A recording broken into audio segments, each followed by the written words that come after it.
What do you make, and I'll keep it in the NL West, what do you make of the fact that the Dodgers have been extremely reluctant to make a move for a big-name player that would require a long-term investment?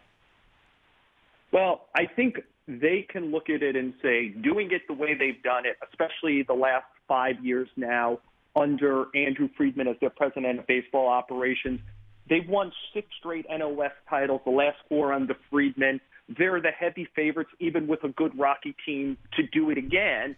And I think they're in a situation of why should we take a long-term risk when we're the dominant team right now, and we could be good without taking the 10-year risk. I think that they very comfortably would take the 4 or 5 year risk with someone like Harper, but not the longer one.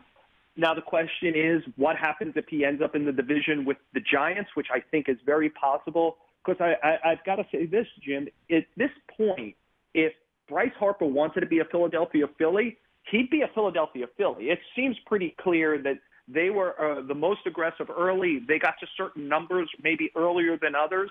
And if it was just about that, he'd be a Philly. And the fact that there are still conversations going on with the Dodgers and the Giants and the Padres, and who knows if there's other teams lurking trying to see if they could work their way in, suggests that Harper has perhaps other priorities. And you know what? He wants the cake and eat it too. He wants all the money, and all things being equal, he would love to be close to Vegas. He'd probably love to train in Arizona instead of Florida. And he'd love an instant contender. And, of course, again, the Dodgers have won the last 6 NL West titles and been to the World Series the last 2 years. The Giants, though down right now, have a recent run of 3 championships in 5 years.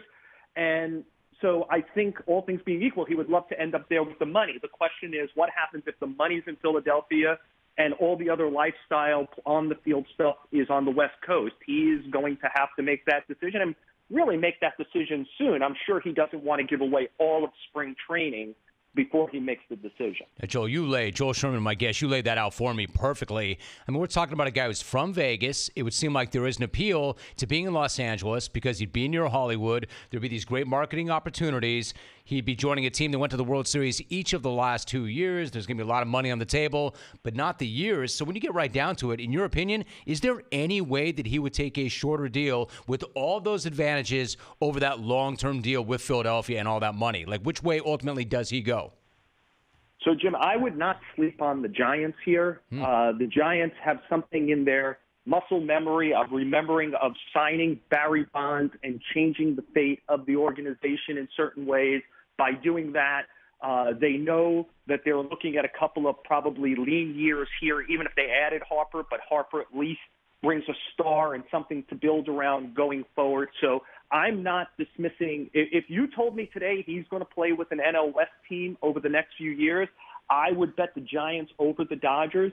But one thing to think about is generally the players in this situation. And we just saw it with Manny Machado. Manny Machado, we thought all the priorities that were not money were East Coast contender. And he ended up on West Coast non-contender because they were the team that guaranteed $300 million.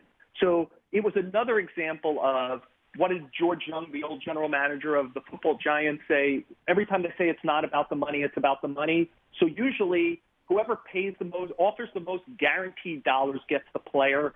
And the sense in the industry is that's going to be the Phillies here, right? Their owner talked about spending stupid money. If you're Bryce Harper, though, and you waited to this moment, you put a lot into it, did you dream about playing in Philly? Like, is it a problem to him to have to play 19 games against Washington every year, the team he came from? You know, like is that a thing? Does he want to deal with that every year, 19 games against that team, as opposed to 6 games, 3 in Washington if he ends up on the West Coast? You know, does he want to be close to home? Remember, he's probably made close to $50 million already. If he took like a 4-year, $150 million contract, that's $200 million in the bank, free agent again by the time he's 30. You know, without catastrophic injury, he's almost surely going to make another $100 million, probably more than that. As you point out, this is the star factory on the West Coast, Hollywood. He's already the most popular player, not the best player, but the most popular player in a sport that doesn't have a lot of national stars, and his star can only get bigger. So I do think he has a legitimate hard choice, when it comes to especially Los Angeles, that there's some real pull there, even if they never go to the top of the market. On the other hand, I always bet on the team that goes to the top of the market.